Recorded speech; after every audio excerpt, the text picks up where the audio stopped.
اعوذ باللہ السمیع العلیم من الشیطان اللعین الرجیم بسم اللہ الرحمن الرحیم الحمد للہ الاول بلا اول کان قبلہ والآخر بلا آخر یکن بعدہ الذي قصرت عن رؤيته أبصار الناظرين وعجزت عن نعته أوهام الواصفين ثم الصلاة والسلام على أشرف الأنبياء والمرسلين وخاتم النبيين سيدنا ونبينا ومولانا أبي القاسم محمد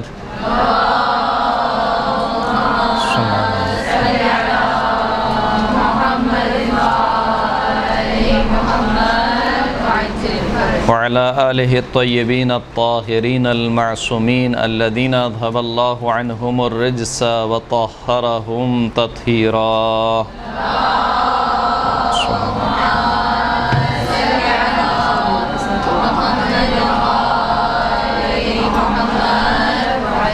واللعنة الدائمة على أعدائهم أجمعين من يوم ظلمهم إلى قيام يوم الدين أما بعد فقد قال الله سبحانه وتعالى في كتابه المجيد والفرقان الحميد بسم الله الرحمن الرحيم يومئذ لا تنفع الشفاعة إلا من أذن له الرحمن ورضي له قولا۔ سورہ مبارکہ طٰہٰ کی آیت نمبر 109 کو آپ کی خدمت میں سرنامہ کلام کے طور پر پیش کیا۔ ارشاد رب العزت ہو رہا ہے کہ یوم اذن لا تنفع الشفاعۃ الا من اذن له الرحمن، قیامت کے دن شفاعت کسی کو کوئی فائدہ نہیں پہنچائے گی مگر اس کو کہ جس کو اللہ اجازت دے شفاعت دینے کی۔ ورضی له قولا، اور اس شخص کو یا اس شخص کی شفاعت فائدہ پہنچائے گی کہ جس کے قول سے خداوند کریم راضی اور خوشنود ہو۔ اس آیت کے ذیل میں جو ہماری گفتگو ہے وہ عقیدہ شفاعت کے بارے میں ہے۔ عقیدہ شفاعت جو کہ دین مبین اسلام کا ایک مسلم عقیدہ ہے، اس سے کوئی انکار نہیں کر سکتا، اور تمام مسلمانوں کے درمیان یہ بات مسلم ہے کہ روز قیامت کچھ گناہ گاروں کی شفاعت ہوگی۔ شفاعت کرنے والے کون ہوں گے؟ ان میں جو مسلم ہے سرکار ختمی مرتبت حضرت محمد مصطفیٰ صلی اللہ علیہ وسلم۔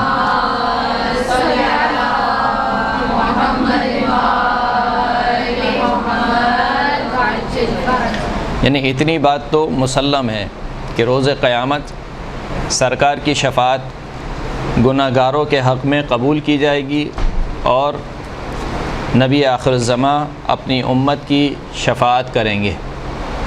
احادیث سے بھی ثابت ہے اور قرآن مجید کی آیات سے بھی ثابت ہے۔ جو اختلاف ہے وہ اختلاف رسول اللہ کے اس دنیا سے گزر جانے کے بعد اور قیامت سے پہلے، آیا اس دور میں اللہ کے رسول کسی کی شفاعت کر سکتے ہیں یا شفاعت نہیں کر سکتے ہیں؟ رسول اللہ کی زندگی میں بھی رسول اللہ شفاعت کر سکتے ہیں اور قیامت میں بھی شفاعت ہو سکتی ہے۔ جو اصل جھگڑا ہے مسلمانوں کے درمیان وہ یہ ہے کہ جب رسول اللہ اس دنیا سے چلے گئے تو آیا اب وہ کسی کی شفاعت کر سکتے ہیں یا کسی کی شفاعت نہیں کر سکتے؟ شفاعت کا مطلب کیا ہوتا ہے؟ لغت کے اعتبار سے شفاعہ کے معنی ہوتے ہیں ایک چیز کو کسی دوسری چیز کے ساتھ منظم کرنا، اس کو کہتے ہیں شفاعہ۔ شفع العدد، عدد کو زوج کر دینا، یعنی ایک طاق عدد ہوتا ہے، طاق عدد کے ساتھ اب اگر کسی دوسرے عدد کو ملا دیں گے تو کیا ہو جائے گا؟ ایک ہے تو دو ہو جائے گا، تین ہے تو چار ہو جائیں گے، پانچ ہے تو چھ ہو جائیں گے۔ تو کسی چیز کو کسی دوسری چیز کے ساتھ منظم کرنے کو شفاعہ کہا جاتا ہے۔ قرآنی اصطلاح میں یا دینی اصطلاح میں شفاعت کے معنی یہی ہیں کہ جو گناہ گار ہے وہ اپنے ساتھ کسی ہستی کو منظم کرتا ہے کہ اے پروردگار، میں اگرچہ کہ بہت گناہ گار خطا کار ہوں، لیکن میں ماننے والا تیرے رسول کا ہوں، میں ماننے والا تیرے آل رسول کا ہوں، لہٰذا آج کے دن یا قیامت کے دن اب جو میرا حساب و کتاب ہوگا وہ مجھ اکیلے کا حساب کتاب نہ ہو، بلکہ ان کی شفاعت بھی میرے شامل حال ہو۔ اس کو شفاعت کہا جاتا ہے، یعنی خدا اور بندے کے درمیان کسی کو واسطہ قرار دینا یا کسی کا واسطہ بننا، اس کو شفاعت کہتے ہیں۔ شفاعت اور توسل میں کیا فرق ہے؟ ایک لفظ شفاعت، ایک لفظ توسل۔ توسل گناہگار کا فعل ہے، خطا کار کا فعل ہے، یعنی بندے کا فعل ہے۔ بندہ متوسل ہوتا ہے، خدا کی بارگاہ میں متوسل ہوتا ہے کسی ذات کے ذریعے سے یا کسی عمل کے ذریعے سے۔ اللہم انا نتوسل الیک بنبیک نبی الرحمہ، اے پروردگار ہم تیری بارگاہ میں متصل ہو رہے ہیں تیرے نبی کے ذریعے۔ متصل ہو رہے ہیں یعنی تجھ سے قریب ہو رہے ہیں، تیرا قرب چاہتے ہیں تیرے نبی کے ذریعے سے، وہ نبی جو کہ نبی رحمت ہے۔ تو یہ جو توسل ہے یہ کس کا فعل ہے؟ بندے کا فعل ہے، یعنی گناہگار کا فعل ہے۔ اور شفاعت کس کا فعل ہے؟ شفاعت اس شخص کا فعل ہے جس کو واسطہ بنایا جا رہا ہے، یعنی ہم جس کو واسطہ بنا رہے ہیں، مثال کے طور پر ہم نے رسول اللہ کی ذات گرامی کو اگر واسطہ بنایا ہے، تو اب جو رسول اللہ خدا کی بارگاہ میں ہمارے حق میں دعا کریں گے، اس فعل کو کیا کہا جاتا ہے؟ شفاعت کہا جاتا ہے۔ تو یہ تھوڑا سا فرق، بہت باریک سا فرق ہے توسل میں اور شفاعت میں۔ توسل جو ہے وہ فعل ہے بندے کا، مکلف کا، اور شفاعت جو فعل ہے وہ کس کا؟ جس شخص کو آپ واسطہ بنا رہے ہیں۔ دین مبین اسلام کے کسی بھی عقیدے کو اگر صحیح طریقے سے نہ سمجھا جائے اور جس طریقے سے وہ عقیدہ بیان کیا گیا ہے اگر اس طریقے سے اس عقیدے کو اخذ نہ کیا جائے اپنی زندگی میں، تو پھر نتیجے دو نکلتے ہیں۔ ایک نتیجہ انکار کا نکلتا ہے کہ انسان کہتا ہے کہ نہیں یہ عقیدہ غلط ہے۔ دوسرا نتیجہ نکلتا ہے کس چیز کا؟ کہ جب آپ کسی عقیدے کو صحیح نہ سمجھیں تو پھر آپ کی جو زندگی گزارنے کا طریقہ کار ہے اس میں تبدیلی واقع ہو جائے گی۔ مثال کے طور پر اگر شفاعت کو کوئی شخص دنیاوی شفاعت کی طرح سمجھے، دنیاوی شفاعت کیا ہوتی ہے؟ دنیاوی شفاعت ہوتی ہے پرچی، یہی ہوتی ہے، اس کے علاوہ کچھ اور ہوتی ہے۔ دنیاوی شفاعت کیا ہوتی ہے؟ یعنی مثال کے طور پر کسی کی جاب نہیں لگ رہی، آپ نے کسی سے کہا کہ وہ فلاں شخص ہوتے ہیں وہاں پر، وہ کہہ دیں تو ہو جائے گا کام، صحیح ہے۔ تو جو دنیاوی شفاعت ہوتی ہے اس میں کوئی میرٹ نہیں ہوتا، یعنی اگر مثال کے طور پر ایک شخص میٹرک پاس بھی ہے اور اس کو بٹھانا ہے مثال کے طور پر کسی ایسی جگہ پر کہ جہاں جس کے لیے اہلیت جو درکار ہے وہ کم از کم کیا ہے؟ ماسٹرز کی ہے، لیکن کیونکہ فلاں صاحب نے کہہ دیا ہے تو لہٰذا ان کو بھی بٹھا دیں گے وہاں پر۔ تو اگر دنیاوی شفاعت کی طرح کوئی شخص اخروی شفاعت کو سمجھے تو یقیناً اس کا نتیجہ کیا نکلے گا؟ یا تو وہ انکار کرے گا کہ یہ کیسے ممکن ہے، خداوند کریم عادل ہے، وہاں پر تو یہ کام ممکن نہیں ہے کہ کسی کی پرچی چلے مثال کے طور پر، یا کسی کو ایسے ہی بھرتی کر دیا جائے جنت میں۔ یا انکار کا نتیجہ نکلے گا، یا نتیجہ نکلے گا کس کا؟ بے عملی کا نتیجہ نکلے گا۔ بے عملی سے کیا مراد ہے؟ یعنی جب انسان عقیدہ شفاعت کو صحیح طریقے سے نہیں سمجھے اور وہ یہ سمجھے کہ میں چاہے جتنے ہی گناہ کیوں نہ کر لوں، کتنے ہی گناہ کا ارتکاب کیوں نہ کر لوں، آخرت میں تو میری بخشش ہونے والی ہے، میری شفاعت ہونے والی ہے، تو پھر نتیجہ کیا ہوگا؟ اس کو نہ نماز پڑھنے کی ضرورت ہے، نہ روزہ رکھنے کی ضرورت ہے، نہ حج، یعنی بے عملی کا نتیجہ نکلے گا۔ کیوں؟ کیونکہ شفاعت کے عقیدے کو صحیح طریقے سے نہیں سمجھا۔ تو بس ضروری ہے ہر عقیدے کو، چاہے وہ عقیدہ شفاعت ہو یا کوئی سا بھی عقیدہ ہو، ہر عقیدے کو صحیح طریقے سے سمجھنا ضروری ہے۔ اگر آپ نے عقیدہ توحید کو بھی صحیح طریقے سے نہیں سمجھا تو پھر کیا ہوگا؟ وہی ہوگا کہ جو آج مسلمان کر رہے ہیں، توحید کے نام پر اپنے آپ کو مسلمان سمجھتے ہیں، باقی سب کو کافر اور مشرک سمجھ کے ان کی گردنیں اڑا رہے ہیں۔ وہ کون سا شعر بھی ہے شاید، کاٹا گیا شبیر کا کلا نعرہ تکبیر کے ساتھ، وہ مجھے شعر یاد نہیں ہے بہرحال۔ تو اس کا مفہوم یہی ہے کہ جب آپ نے عقیدہ توحید کو نہیں سمجھا صحیح طریقے سے تو پھر نتیجہ کیا ہوگا؟ نتیجے میں داعش بنے گی، نتیجے میں طالبان بنیں گے، کیونکہ عقیدہ توحید کو صحیح نہیں سمجھا۔ پھر آپ کو ہر جگہ شرک سمجھ نظر آئے گا، لہٰذا ہر عقیدے کو صحیح طریقے سے سمجھنا ضروری ہے۔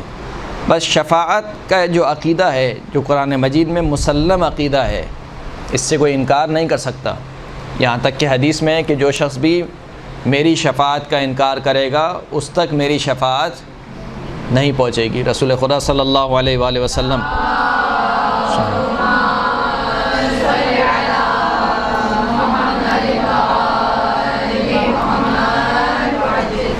سرکار کی یہ حدیث ہے کہ جس نے بھی میری شفاعت کا انکار کیا وہ میری شفاعت سے محروم رہے گا۔ قرآن مجید میں تقریباً کل 30 آیتیں ہیں کہ جس میں خداوند کریم نے شفاعت سے متعلق گفتگو فرمائی ہے۔ اگر ان آیات کی ایک تقسیم بندی کی جائے تو تقریباً 6 تقسیم بنتی ہیں، 6 تقسیم بنتی ہیں۔ پہلی تقسیم وہ آیات کی جس میں خداوند کریم نے شفاعت کی نفی کی ہے مطلقاً، یعنی قیامت کے دن کسی کی سفارش کام نہیں آئے گی، ایسی آیت قرآن مجید میں موجود ہیں۔ مثال کے طور پر خداوند کریم ارشاد فرماتا ہے کہ یا ایھا الذین آمنوا انفقوا مما رزقناکم من قبل ان یأتی یوم لا بیع فیہ ولا خلۃ ولا شفاعۃ والکافرون هم الظالمون۔ اے ایمان والو، جو کچھ اللہ نے تمہیں رزق دیا ہے اس میں سے اللہ کی راہ میں انفاق کرو قبل اس کے کہ وہ دن آ جائے کہ جس دن نہ کوئی خرید و فروخت ہوگی، نہ کوئی دوست یاری ہوگی، نہ کوئی شفاعت ہوگی۔ یعنی مطلقاً نفی کی ہے خداوند کریم نے کہ قیامت کے دن کہ قیامت کے دن نہ کوئی خریداری ہوگی، نہ کوئی دوست یاری ہوگی، نہ کوئی شفاعت ہوگی، اور جو کافرین ہیں وہی جو ہے وہ ظالم ہیں۔ سورہ بقرہ کی آیت نمبر 254۔ تو مطلقاً نفی ہو گئی یہاں پر کہ قیامت کے دن کوئی شفاعت نہیں ہوگی۔ لیکن آیا یہ جو اطلاق ہے مطلقاً خداوند کریم نفی کر رہا ہے کہ کوئی شفاعت نہیں ہوگی، آیا ایسا ہی ہے کہ کوئی شفاعت نہیں ہوگی؟ اگر ایسا ہی ہوتا تو اس کے بعد کی آیت میں جو کون سی آیت ہے، مشہور آیت ہے، یہ آیت ہے سورہ بقرہ کی 254، سورہ بقرہ کی آیت نمبر 255۔ کون سی آیت ہے؟ آیت الکرسی۔ آیت الکرسی میں آپ کیا پڑھتے ہیں؟ کیا پڑھتے ہیں؟ من ذا الذی یشفع عندہ الا باذنہ، کون ہے کہ جو اللہ کے نزدیک شفاعت کرے مگر یہ کہ جس کو اللہ اجازت دے۔ بس دونوں آیتیں پے در پے ہیں، یعنی آیت نمبر 254 میں خداوند کریم نفی کر رہا ہے کہ اس دن کوئی شفاعت نہیں ہوگی، اور اس کے بعد کی آیت میں فوراً سے خداوند کریم کہہ رہا ہے کہ کون ہے کہ جو اللہ کی بارگاہ میں شفاعت کرے مگر یہ کہ جس کو خداوند کریم اجازت دے۔ اس کا مطلب یہ کہ یہ جو مطلقاً نفی ہو رہی ہے یہ مطلقاً نفی نہیں ہے، اور اگر مطلقاً نفی ہو بھی رہی ہے تو یہ بعض افراد کے اعتبار سے، جیسے کہ آیت کے اختتام میں خداوند کریم کیا کہہ رہا ہے؟ والکافرون هم الظالمون۔ آیت نمبر 254 کے اختتام پر خداوند کریم کیا کہہ رہا ہے؟ والکافرون هم الظالمون، کہ جو کفار ہیں یہی ظلم کرنے والے ہیں۔ اس کا مطلب ہے کہ یہ جو مطلقاً نفی ہو رہی ہے کس کی نسبت سے ہو رہی ہے؟ کفار سے، یعنی کفار کے لیے کوئی شفاعت نہیں ہے۔ اگر کوئی شخص کافر اس دنیا سے مرا ہے تو اس کے لیے قیامت کے دن کوئی شفاعت نہیں ہے، جس طریقے سے اس کے لیے کوئی دوست یاری نہیں ہے۔ دوست یاری کا بھی منع کیا کہ کوئی اس دن دوست نہیں ہوگا، جیسے خداوند کریم فرما رہا ہے کہ جب کفار کو اٹھایا جائے گا آخرت میں تو وہ کیا کہے گا؟ یا ویلتی لیتنی لم اتخذ فلانا خلیلا لقد اضلنی عن الذکر بعد اذ جاءنی، کہ اے وائے، اے افسوس ہو میرے اوپر کہ کاش میں نے فلاں کو دوست نہ بنایا ہوتا کہ جس نے مجھے سیدھے راستے سے یا اللہ کے ذکر سے بھٹکا دیا۔ سورہ فرقان کی 2 آیتیں ہیں، آیت نمبر 28 اور آیت نمبر 29۔ اور پھر خداوند کریم سورہ زخرف میں ارشاد فرماتا ہے کہ الاخلاء یومئذ بعضهم لبعض عدو، کہ جو دوست ہوں گے اس دنیا میں قیامت کے دن یہ دوست آپس میں ایک دوسرے کے کیا بن جائیں گے؟ دشمن بن جائیں گے۔ الا المتقین، سوائے متقین کے، یعنی متقین دوست جو ہوں گے وہ دشمن نہیں بنیں گے۔ تو جس طریقے سے خدا نے وہاں پر دوست کی نفی کی کہ قیامت کے دن نہ کوئی خریداری ہوگی، نہ کوئی دوست یاری ہوگی، نہ کوئی شفاعت ہوگی۔ یہاں پر بھی کہا کہ قیامت کے دن بعض دوست دوسرے بعض کے دشمن بن جائیں گے، سوائے کس کے؟ متقین کے۔ تو جس طریقے سے یہاں پر خداوند کریم نے ایک مستثنیٰ لگایا، ایگزمپٹ کیا ہے، اسی طریقے سے ان آیتوں میں بھی خداوند کریم نے جو ایگزمپٹ کیا ہے کہ من ذا الذی یشفع عندہ الا بإذنہ۔ یہ بات یہاں تک واضح ہے بالکل؟ کسی کو کوئی سوال ہے؟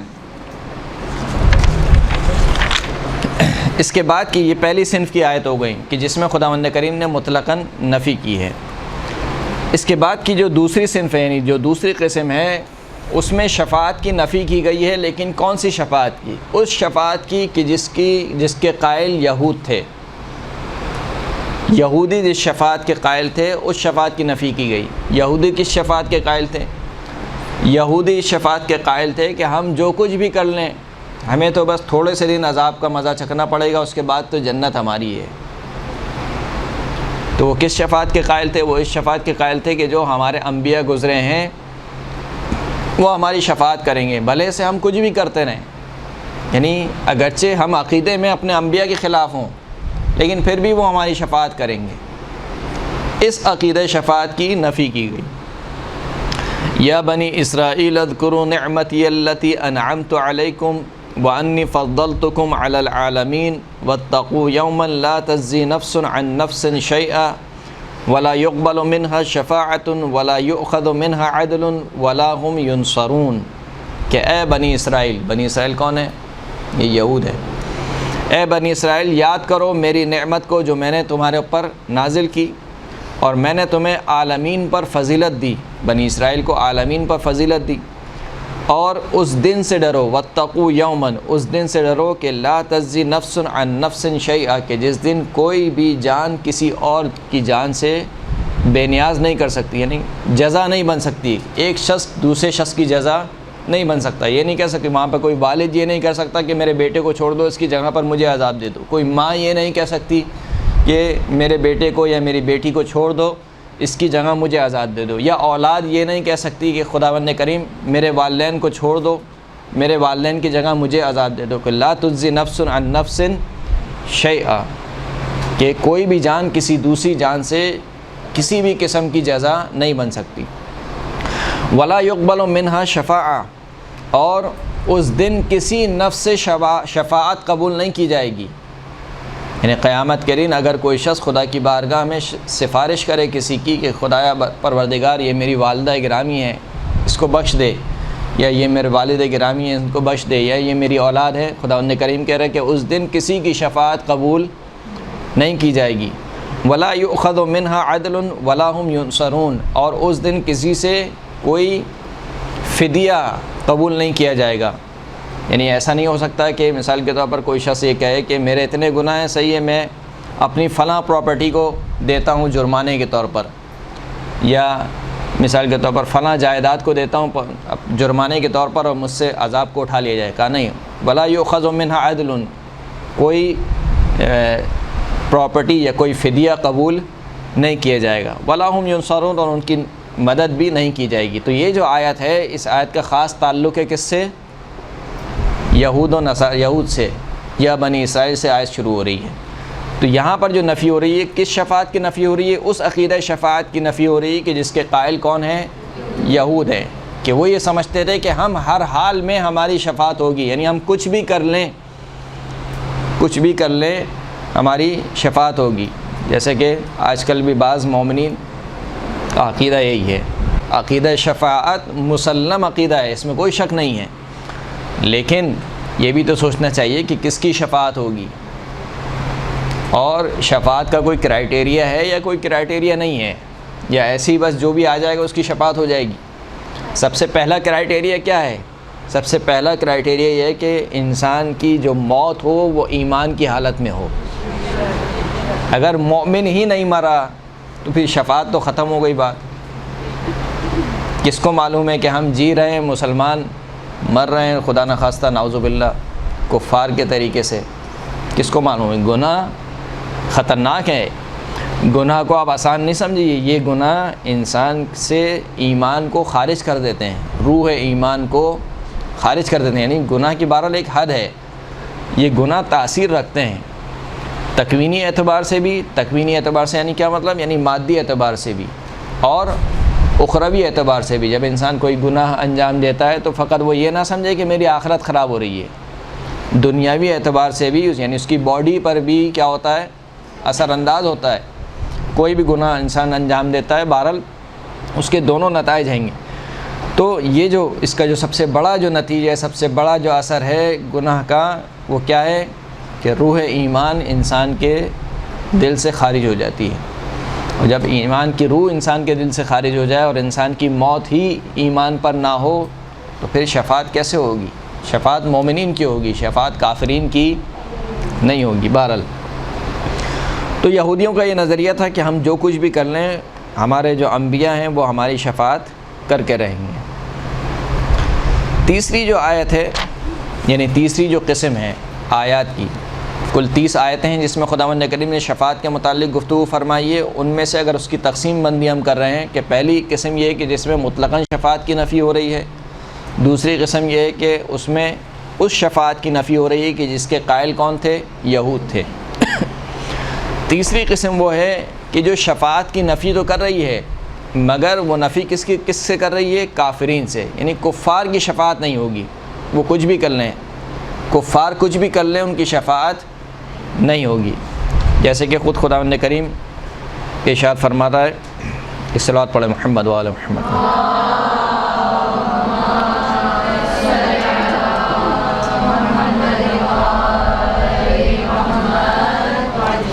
یقول الذین نسوه من قبل قد جاءت رسل ربنا بالحق فهل لنا من شفعاء فیشفعوا لنا.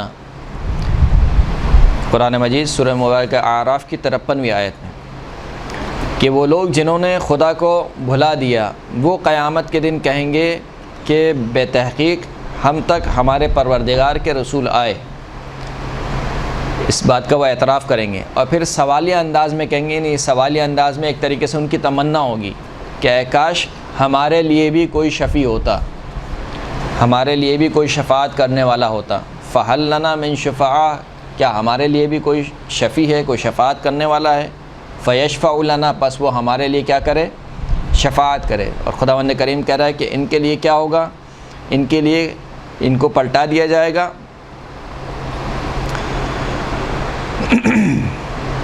قد خسروا انفسهم وضل عنهم ما كانوا يفترون، کہ انہوں نے اپنے نفس کو خسارے میں ڈال دیا اور جو کچھ یہ کیا کرتے تھے وہ سب کا سب گمراہی اور ایک طریقے سے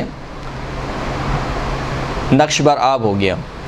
تو اس آیت میں یا اس جیسی دوسری آیت میں جیسے خداوند کریم فرماتا ہے کہ فما لنا من شافعین، کفار کا قول ہے کہ کفار قیامت کے دن کہیں گے کہ فما لنا من شافعین، ہمارے لیے کوئی شفاعت کرنے والا نہیں. یعنی جب کفار دیکھیں گے کہ مومنین کی شفاعت ہو رہی ہے اور مومنین شفاعت کے ذریعے سے یا جہنم سے نکالے جا رہے ہیں یا مثال کے طور پر جہنم سے پہلے ہی ان کو جنت میں داخل کیا جا رہا ہے، تو جب وہ دیکھیں گے کہ مومنین کی شفاعت ہو رہی ہے تو وہ کہیں گے کہ فما لنا من شافعین، ہمارے لیے کوئی شفاعت کرنے والا نہیں ہے، کاش ہمارے لیے بھی کوئی شفاعت کرتا. ولا صدیق حمیم، اور ہمارے لیے کوئی پکا دوست نہیں ہے. فما تنفعهم شفاعت الشافعین، یہ کفار کے متعلق ہے کہ پس شفاعت کرنے والوں کی شفاعت بھی کفار کو کوئی فائدہ نہیں دے گی. تو یہ تیسری قسم ہے کہ جہاں پر شفاعت کی نفی ہو رہی ہے کس سے؟ کفار سے، کہ کفار کو کسی قسم کی کوئی بھی شفاعت حاصل نہیں ہوگی. چوتھی قسم جو ہے وہ اس میں خداوند کریم یہ بیان فرمانا چاہ رہا ہے کہ یہ جو بت ہیں ان بت میں یہ صلاحیت نہیں ہے کہ یہ تمہارے شافع بن سکیں، تمہاری شفاعت کر سکیں. خداوند کریم ارشاد فرماتا ہے کہ وَيَعْبُدُونَ مِن دُونِ اللَّهِ مَا لَا يَضُرُّهُمْ وَلَا يَنفَعُهُمْ وَيَقُولُونَ هَؤُلَاءِ شُفَعَاؤُنَا عِندَ اللَّهِ قُلْ أَتُنَبِّئُونَ اللَّهَ بِمَا لَا يَعْلَمُ فِي السَّمَاوَاتِ وَلَا فِي الْأَرْضِ سُبْحَانَهُ وَتَعَالَى عَمَّا يُشْرِكُونَ. سورہ مبارکہ یونس کی آیت نمبر 18، کہ وہ اللہ کو چھوڑ کر ایسوں کی عبادت کرتے ہیں کہ جو نہ ان کو کوئی نقصان پہنچا سکتے ہیں اور نہ ہی ان کو کوئی فائدہ پہنچا سکتے ہیں. اور جن کی یہ عبادت کرتے ہیں ان کے متعلق کیا کہتے ہیں؟ ہؤلاء شفعاؤنا عند اللہ، یہ جن کی ہم عبادت کر رہے ہیں یہ کون ہیں؟ یہ ہمارے شفیع ہیں، یعنی یہ بت وغیرہ یہ ہمارے شفیع ہیں، اللہ کے نزدیک ہماری شفاعت کریں گے۔ اے حبیب آپ ان سے کہہ دیجئے کہ کیا تم اللہ کو وہ خبر دے رہے ہو کہ جس کے بارے میں خود خداوند کریم نہیں جانتا؟ یعنی کیسے ممکن ہے کہ ایک وہ خبر کہ تم کہہ رہے ہو کہ بت جو ہے وہ شفاعت کریں گے یا خدا کے نزدیک تمہارے شفیع بنیں گے، یہ خبر تو خود خداوند کریم نہیں جانتا۔ نہیں جاننے سے مراد یہ نہیں کہ وہ ہوں گے اور خدا نہیں جانتا، یعنی وہ ان میں صلاحیت ہی نہیں ہے کہ وہ تمہارے شافع یا شفیع بن سکیں۔ اسی قسم کی اور دوسری آیتیں ہیں کہ جس میں خداوند کریم نے بتوں سے متعلق یہ ارشاد فرمایا ہے کہ یہ جو بت ہیں ان میں صلاحیت نہیں ہے کہ یہ شافع بن سکیں۔ یہ چوتھی قسم۔ پانچویں قسم خداوند کریم ارشاد فرماتا ہے کہ شفاعت فقط اللہ کے لیے ہے، یعنی پانچویں قسم آیات کی وہ ہے کہ جس میں خداوند کریم نے یہ ارشاد فرمایا کہ اگر شفاعت کسی کو حاصل ہے تو فقط و فقط کس کو حاصل ہے؟ خداوند کریم کو حاصل ہے۔ شفاعت کے معنی ہم نے بیان کیے۔ شفاعت کے معنی کیا ہیں؟ لغوی معنی یہ ہیں۔ اصطلاحی معنی کیا ہیں؟ کسی کو واسطہ قرار دینا یا کسی کا واسطہ بننا، اس کو ہم شفاعت کہتے ہیں، درست ہے؟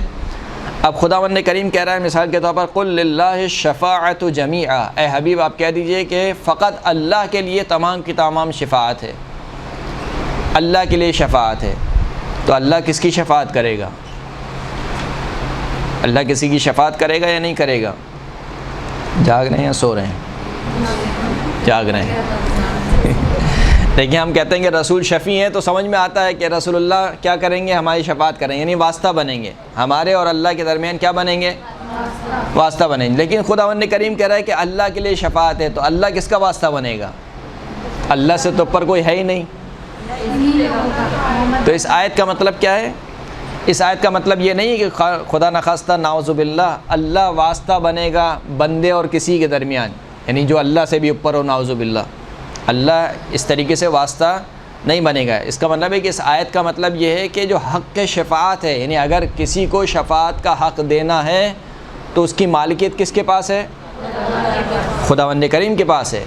خداوند کریم ہے کہ جو جس کو چاہے حق شفاعت دے سکتا ہے، لہٰذا وہ مالک مطلق ہے، وہ مستقل مالک ہے۔ تو للہ قل للہ الشفاعۃ جمیعا کا مطلب کیا ہے کہ اگر حق کے شفاعت کسی کے پاس ہے تو فقط و فقط کس کے پاس ہے؟ اللہ کے پاس، نہ کسی بت کے پاس ہے، نہ کسی نبی کے پاس ہے، نہ کسی رسول کے پاس ہے، نہ کسی اولیاء کے پاس ہے، کسی کے پاس نہیں ہے، کسی کے پاس نہیں ہے۔ حق کے شفاعت کس کے پاس ہے؟ اللہ کے پاس ہے، اور پھر اس کے بعد اللہ جس کو چاہے وہ حق عطا کر دے۔ جیسے خداوند کریم فرماتا ہے کہ قل اللہم مالک الملک، اے حبیب آپ کہہ دیجئے کہ اے میرے معبود تو ہی تمام کے تمام بادشاہت کا مالک ہے، یعنی تمام کی تمام بادشاہت خداوند کریم کے قبضہ قدرت میں، خداوند کریم مالک حقیقی ہے۔ لیکن پھر خود خداوند کریم فرماتا ہے کہ تؤتی الملک من تشاء وتنزع الملک ممن تشاء، خدا جسے چاہتا ہے ملک دیتا ہے، جس سے چاہتا ہے ملک چھین لیتا ہے۔ تو اصل مالک کون ہے؟ خداوند کریم ہے۔ وہ خداوند کریم ہے جو ملک دیتا بھی ہے، ملک چھین بھی لیتا ہے۔ ملک دینے پر آئے تو فرعون کو بھی دے دیتا ہے، شداد کو بھی دے دیتا ہے، قارون کو بھی دے دیتا ہے، اور حضرت سلیمان علیہ السلام کو بھی دے دیتا ہے۔ اور ملک چھیننے پر آئے تو ایسا پلید کرتا ہے کہ یزید آج تک کیا ہے؟ ملعون ہے۔ وہ بڑے بڑے بادشاہ کہ جن کی بادشاہت میں سورج غروب نہیں ہوتا تھا، آج وہ کہاں ہیں؟ ان کا کوئی نام و نشان لینے والا بھی نہیں ہے۔ تو چھیننے پر آئے تو اس طریقے سے چھین بھی لیتا ہے۔ تو جس طریقے سے اور تمام چیزوں میں اصل مالک کون ہے؟ خداوند کریم ہے۔ اصل عالم کون ہے؟ خداوند کریم ہے۔ علم اگر کسی کی ذات ہے تو وہ خداوند کریم کی ذات ہے۔ اس کے بعد جو بھی عالم بن رہا ہے کس کے دیے ہوئے علم سے بن رہا ہے؟ اللہ کے دیے ہوئے علم سے بن رہا ہے۔ اسی طریقے سے رازق کون ہے؟ خداوند کریم رازق ہے۔ مالک حقیقی، رازق حقیقی خداوند کریم ہے۔ اس کے بعد اگر کوئی رزق دے رہا ہے تو وہ اللہ کے دیے ہوئے سے ہی دے رہا ہے۔ یا ایھا الناس انتم الفقراء الی اللہ واللہ هو الغنی الحمید، اے لوگو تم سب کے سب اللہ کے محتاج اور سب کے سب اللہ کے فقیر ہو۔ ہم سب کے سب کیا ہیں؟ فقیر ہیں۔ ہمارا فقر ہی یہ ہے۔ اگر انسان اس کو سمجھ لے تو انسان کا سب سے بڑا فخر یہ ہے کہ وہ اللہ کا فقیر بن جائے. اس سے بڑھ کر اور کوئی فخر نہیں ہے. اور یہی وہ فخر ہے کہ جس کے اوپر اللہ کے انبیاء اور اللہ کے اولیاء نے کیا کیا ہے؟ فخر کیا ہے. ایک روایت آپ کی خدمت میں عرض کر دوں تاکہ آپ کی تھوڑی سی خستگی دور ہو جائے. چھٹے امام جعفر صادق علیہ السلام فرماتے ہیں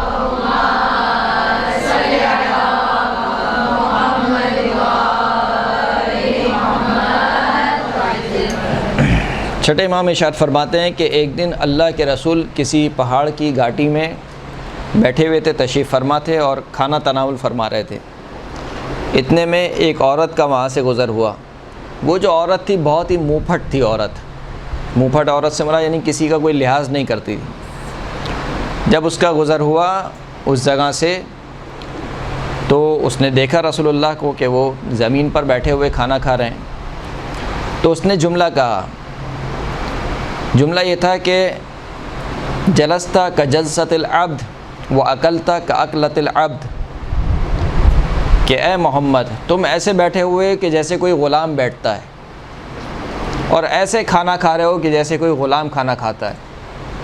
یہ جملہ کہا اس عورت نے، کہا کہ تم ایسے زمین پر بیٹھے ہوئے ہو کہ جیسے غلام بیٹھتے ہیں، اور ایسے کھانا کھا رہے ہو کہ جیسے غلام کھانا کھاتے ہیں. اب جواب میں رسول اللہ کیا کیا جواب نہیں دے سکتے تھے. یعنی رسول اللہ جو کہ کائنات کی اللہ کے بعد اگر کوئی افضل ترین اور اشرف ترین مخلوق ہے تو وہ سرکار ختمی مرتبت حضرت محمد مصطفیٰ صلی اللہ علیہ وآلہ وسلم.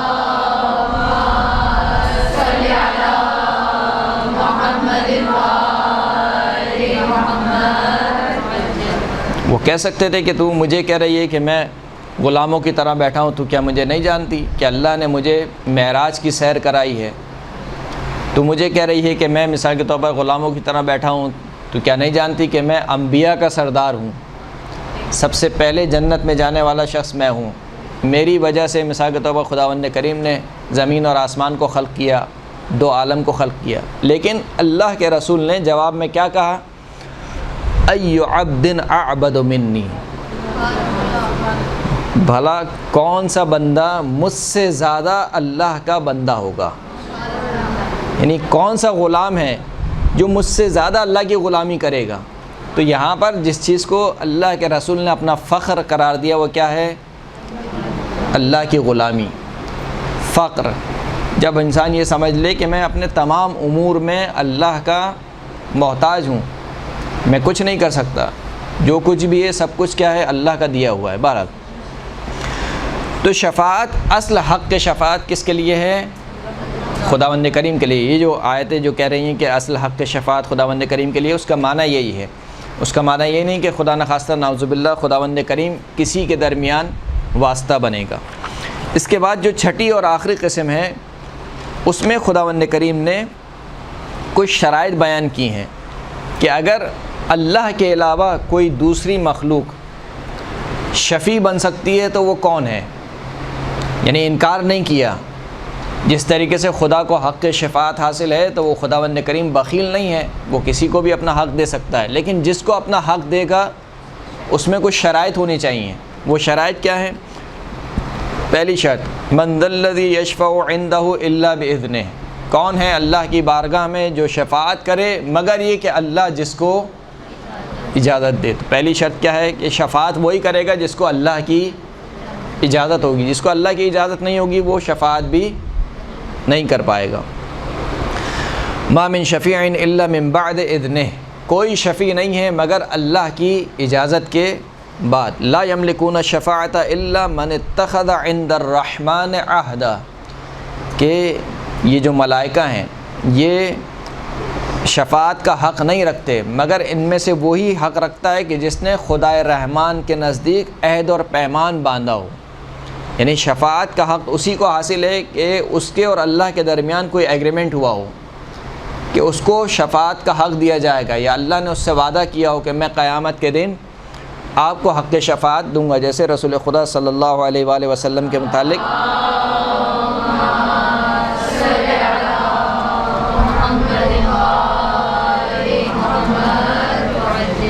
خداوند کریم فرماتا ہے کہ ان قریب آپ کو آپ کا پروردگار مقام محمود پر فائز کرے گا۔ یہاں پر مقام محمود سے مراد کیا ہے؟ مقام شفاعت ہے، مقام شفاعت کہ ان قریب خداوند کریم آپ کو مقام محمود یعنی شفاعت کے درجے پر فائز کرے گا۔ یومئذ لا تنفع الشفاعۃ الا من اذن له الرحمن ورضی له قولا، اس دن کسی کی شفاعت کوئی فائدہ نہیں پہنچائے گی مگر اس کی کہ جس کو خدائے رحمان نے اجازت دی ہو اور جس کے قول سے خداوند کریم کیا ہو؟ راضی ہو۔ ولا تنفع الشفاعة عنده الا لمن اذن له حتى اذا فزع عن قلوبهم قالوا ماذا قال ربكم قالوا الحق وهو العلی الکبیر، کہ شفاعت کسی کو حاصل نہیں ہوگی مگر یہ کہ اسی کو کہ جس کو خدائے رحمان اذن اور اجازت دے۔ تو ان آیات میں، ان تمام کی تمام آیات میں اور جیسی دوسری آیت میں خداوند کریم نے بیان فرما دیا کہ اگر خدا کے علاوہ کوئی حق کے شفاعت رکھتا ہے تو وہی ہے کہ جس کو خداوند کریم اجازت دے اور جس نے خدا کے نزدیک کوئی عہد و پیمان باندھا ہو اور جس کے قول سے خداوند کریم راضی ہو۔ اسی طریقے سے جن کی شفاعت کی جائے گی، یعنی وہ کون لوگ ہوں گے کہ جن کی شفاعت کی جائے گی، ان کی شرائط بھی خداوند کریم نے بیان فرمائی ہے کہ وہ لوگ ہوں گے کہ جن کے قول سے خداوند کریم راضی ہوگا یا جن کے اعمال سے، جن کے عقائد سے خداوند کریم راضی ہوگا، ان لوگوں کی خداوند کریم شفاعت کرے گا۔ میں گفتگو کو زیادہ پھیلانا نہیں چاہ رہا ہوں، غرض یہ کہ یہ جو جتنی بھی آیات ہیں 6 قسموں کی یا 7 قسموں کی خداوند کریم نے آیتیں قرآن مجید میں نازل فرمائی ہیں، اس سے کم از کم اتنی بات سمجھ میں آ رہی ہے کہ 2 قسم کی شفاعت ہیں، ایک شفاعت باطلہ ہے اور ایک شفاعت حق ہے۔ شفاعت باطلہ کون سی شفاعت ہے؟ مثلا بتوں کے متعلق یہ عقیدہ رکھنا کہ یہ ہمارے شفیع ہوں گے، یا یہود جس شفاعت کے قائل تھے کہ ہم کچھ بھی کر لیں ہمارے انبیاء اور ہمارے اولیاء ہماری شفاعت کریں گے، یا کفار کے حق میں جو شفاعت ہوگی وہ شفاعت کیا ہے؟ شفاعت باطلہ ہے۔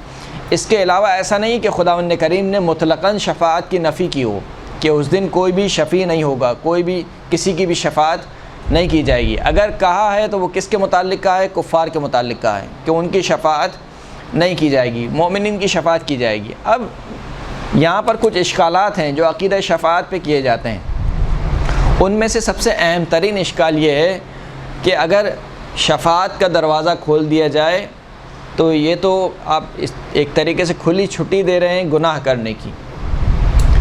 اگر کسی کو کہا جائے کہ مثال کے طور پر تم گناہ گار ہو، کوئی مسئلہ نہیں ہے، تمہاری شفاعت ہو جائے گی، اللہ کے رسول تمہاری شفاعت کریں گے، محمد اور آل محمد تمہاری شفاعت کریں گے، تو سب سے پہلا جو اشکال کیا جاتا ہے وہ کیا کیا جاتا ہے کہ یہ تو کھلی چھٹی ہو گئی، پھر کوئی چاہے نماز پڑھے یا نہ پڑھے، روزہ رکھے یا نہ رکھے، اس کی شفاعت ہونی ہے۔ درست ہے؟ ایسا ہے یا نہیں ہے؟ یہی اشکال، اگر یہ اشکال وارد ہو تو یہی اشکال توبہ کے اوپر بھی آئے گا۔ کیا خداوند کریم نے نہیں کہا کہ خداوند کریم ہے کہ جو اپنے بندوں سے توبہ کو قبول کرتا ہے یا نہیں ہے؟ کتنی روایتیں اور کتنی آیات ہیں اس بارے میں کہ خداوند کریم بخشنے والا ہے، یہاں تک کہ خداوند کریم کہتا ہے کہ میں ہر گناہ کو بخش دوں گا سوائے کس کے؟ شرک کے۔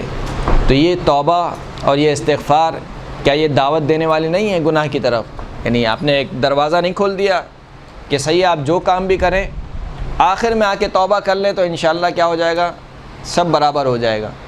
تو جو اشکال آپ شفاعت پہ کر رہے ہیں وہ اشکال کس پہ آئے گا؟ توبہ کے اوپر بھی آئے گا، جبکہ توبہ کے متعلق کوئی نہیں کہتا کہ نہیں توبہ کے مثل کے توبہ یہ تو گناہ کی چھوٹ ہے، کوئی نہیں کہتا۔ در حقیقت مسئلہ کیا ہے؟ مسئلہ وہی ہے کہ جب عقیدہ شفاعت کو آپ نے صحیح طریقے سے سمجھا نہیں ہے تو پھر یہ اشکال آپ کریں گے، لیکن جس شخص نے صحیح طریقے سے عقیدہ شفاعت کو سمجھ لیا کہ شفاعت کرنے والے کون ہیں، کس کی شفاعت ہوگی اور کن بنیادوں پر شفاعت ہوگی، یعنی اگر میں ایک جملہ کہوں تو وہ جملہ غلط نہیں ہوگا کہ انسان اگر گناہ بھی کرے تو کم از کم اپنے آپ کو اتنا اہل تو بنائے کہ شفاعت اس کے شامل حال ہو سکے۔ ہر چیز کی ایک لمٹ ہوتی ہے۔ آپ کہیں کہ مثال کے طور پر بچے کو پاسنگ مارکس دینے ہیں، پاس کرنا ہے بچے کو، پاسنگ مارکس دینے ہیں، تو کم از کم اس نے اتنے مارکس تو لیے ہوں کہ اگر اس کو تھوڑے بہت مارکس دے دیے جائیں تو اس کو ملا کے کیا ہو جائے، پاسنگ مارکس ہو جائے۔ آپ کا پرچہ پتہ چلے 0 ہے، اب آپ سے کہا جائے کہ اس کی شفاعت کریں تو بھائی اس کو پرچہ ہی 0 ہے، اب اس کی شفاعت کیسے ہوگی؟ لیکن اگر 33% مثال کے طور پر شفاعت پاسنگ مارکس ہیں گے، بچے نے 25 نمبر لیے ہیں، 30 نمبر لیے ہیں، 20 نمبر لیے ہیں، تو پھر اس کی شفاعت ہو سکتی ہے۔ لیکن بالکل ہی کوڑا کاغذ ہو تو کیا ہوگا؟ اگرچہ کہ آل محمد ایسے کی بھی شفاعت کریں گے۔ صلی اللہ علیہ وسلم۔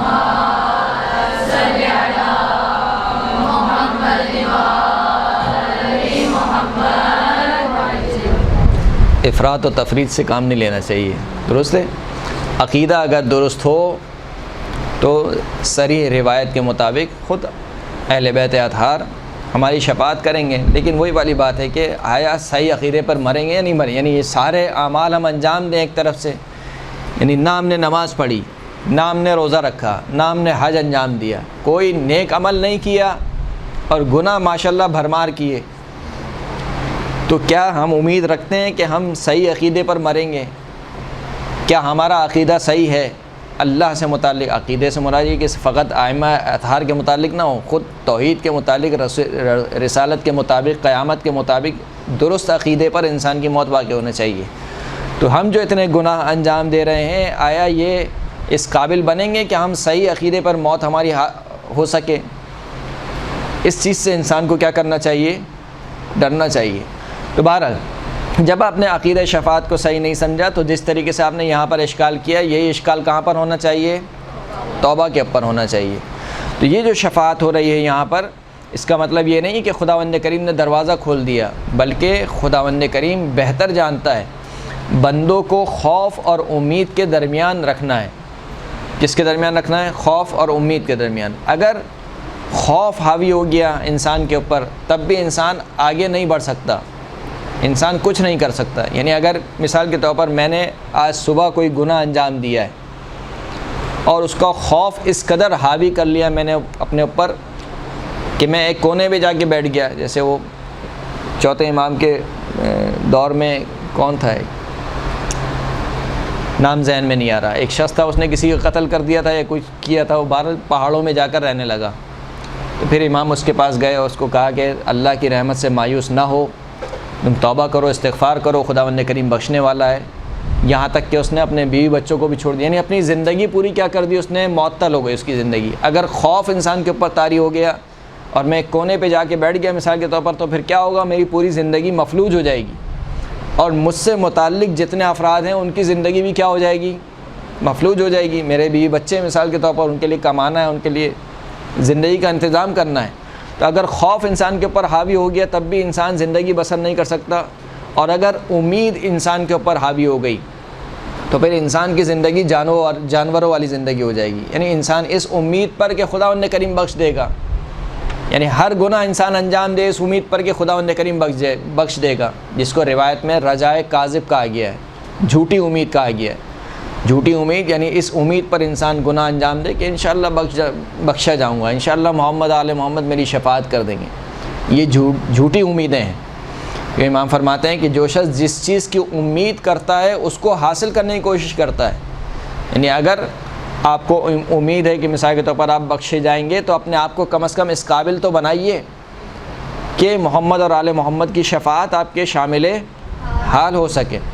تو لہذا یہ اشکال کیا گیا، اور یہ بہت کامن اشکال ہے جو شفاعت کے اوپر کیا جاتا ہے۔ نہ صرف شفاعت کے اوپر کیا جاتا ہے بلکہ بہت سے اعمال ہیں جن کے اوپر کیا جاتا ہے۔ مثال کے طور پر زیارت امام حسین علیہ الصلوۃ والسلام کے متعلق صلی اللہ علیہ وسلم،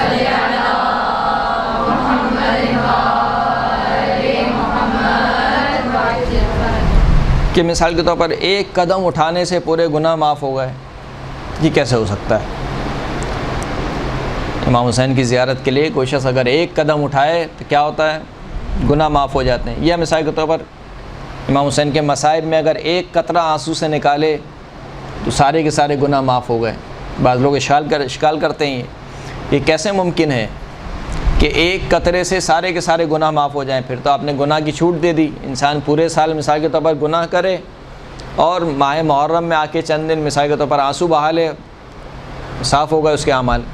آئے یہ روایت یہی کہہ رہی ہیں یا نہیں؟ ان روایت کو غلط سمجھا جا رہا ہے کہ جب معصوم یہ فرما رہے ہیں کہ اگر کوئی شخص ہمارے جد کی مصیبت پر ایک قطرہ بہائے آنسو کا تو اس کے گناہ معاف ہو گئے، اس کا مطلب کیا ہے؟ اس کا مطلب یہ کہ اگر اس نے گناہ انجام دیے ہیں غفلت کی وجہ سے، یا مثال کے طور پر شہوت طاری ہونے کی وجہ سے، یا کسی بھی اور وجہ سے اس نے گناہ سرزد، ہم سب کے سب غیر معصوم ہیں، ہم میں کوئی معصوم ہے یہاں پر؟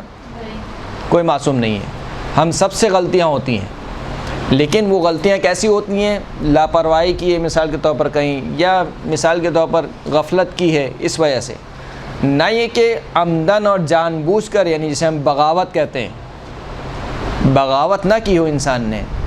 خود دعاؤں میں بھی اہل بیت اطہار کی دعاؤں میں جملہ ملتا ہے کہ اے خداوند کریم اگر مجھ سے کچھ غلطی سرزد ہوئی ہے تو وہ اس وجہ سے نہیں ہوئی ہے کہ میں تیرے سامنے کھڑا ہو گیا ہوں، یعنی تو نے ایک حکم دیا ہے اور میں اس کے خلاف اپنے آپ کو کھڑا کر رہا ہوں کہ کیونکہ خدا نے یہ حکم دیا ہے اب میں اس کے برخلاف کروں گا۔ بغاوت نہیں کی ہے انسان نے، لیکن غفلت میں مثال کے طور پر گناہ انجام دے دیے ہیں تو وہ گناہ سارے کے سارے کیا ہو جائیں گے؟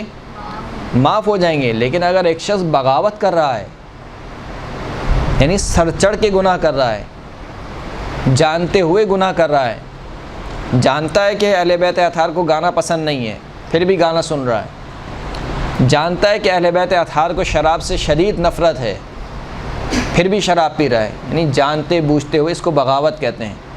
تو اس کے یہ روایت یہ نہیں کہہ رہی کہ ایسے کوئی بھی گناہ معاف ہو جائیں گے، ایسے کہ گناہ معاف نہیں ہوں گے۔ تو لہٰذا بہت سے ایسے اشکالات ہیں جو کیے جاتے ہیں خود امام حسین کی زیارت کے متعلق، امام حسین کی مصیبت کے متعلق، کہ کیسے ممکن ہے کہ ایک زیارت مثال کے طور پر 100 حج کے برابر ثواب رکھے، یا ایک عمل مثال کے طور پر رسول اللہ کے ساتھ عمرہ انجام دینے کا ثواب رکھے۔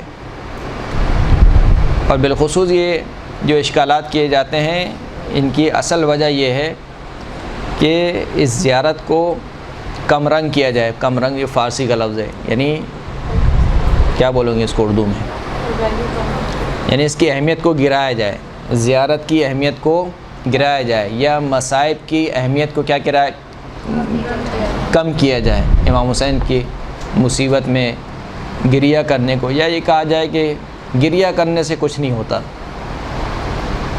فقط گریہ کرنے سے کچھ نہیں ہوتا۔ مثال کے طور پر ٹرین کیا چلا ہوا ہے کہ یہ مجلس اگر اصلاحی نہ ہو تو مجلس ہی نہیں ہے، یعنی اگر کوئی شخص مجلس برپا کرے اور اس میں امام حسین کے مصائب پڑھے اور اس میں گریہ ہو تو سمجھتے ہیں کہ یہ مجلس نہیں ہے، اس میں تو کچھ بیان ہی نہیں ہوا، اس میں کسی کی اصلاح نہیں ہوئی، لہٰذا یہ مجلس نہیں ہے۔ جبکہ اصل مجلس ہی اس کو کہا گیا ہے روایت میں، اصل مجلس کس کو کہا گیا ہے؟ گریہ کرنے کو اصل مجلس کہا گیا ہے۔ اس سے پہلے جو کچھ بھی خطیب بیان کرتا ہے وہ امام حسین کی برکت سے بیان ہو رہا ہے، اور یہ گریہ سبب بنتا ہے کس کا؟ اصلاح کا۔ آپ سے کس نے کہا کہ امام حسین پر گریہ جو اصلاح کا سبب نہیں بنتا؟ امام حسین پر رونا اصلاح کا سبب بنتا ہے۔ جب انسان روتا ہے کسی کے لیے اس کا مطلب ہے کہ اس سے محبت کرتا ہے، اور جب انسان کسی سے محبت کرتا ہے تو وہ نہیں چاہتا کہ اس کے سامنے رسوا ہو۔ یعنی ہم میں سے کون ہے جو یہ چاہے گا کہ عالمین کے جب بازار جمع ہوگا محشر میں اور سب کے سب کو لایا جائے گا، صف میں کھڑا کیا جائے گا اور ہمیں بھی بلایا جائے گا کہ یہ ہیں امام حسین کے ماتمی مثال کے طور پر، یا امام حسین پر گریہ کرنے والے، تو ہم میں سے کون ہے جو یہ پسند کرے گا کہ ہماری وجہ سے امام حسین شرمسار ہوں دوسروں کے سامنے؟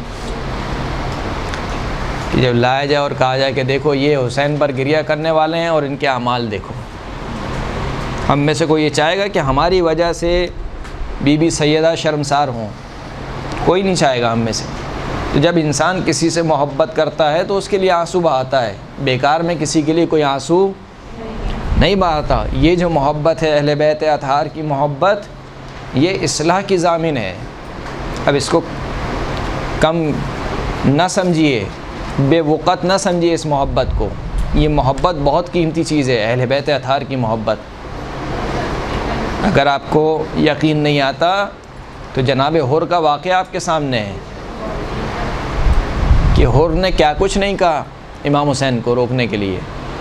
آخر میں امام حسین نے ایک جملہ کہا ثقلت امک یا حر، اے حر تیری ماں تیرے غم میں بیٹھے. جواب میں حر نے کیا کہا کہ اگر آپ کی والدہ گرامی فاطمہ الزہرا نہ ہوتی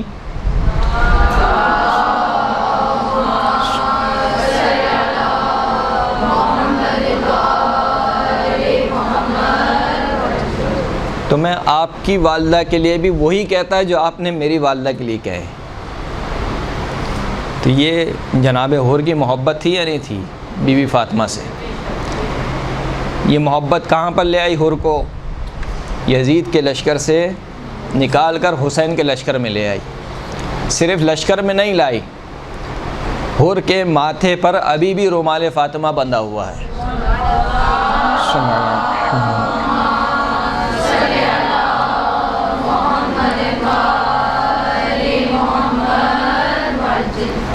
تو لہٰذا یہ جو گریہ ہوتا ہے، یہ جو ماتم ہوتا ہے مجلس میں،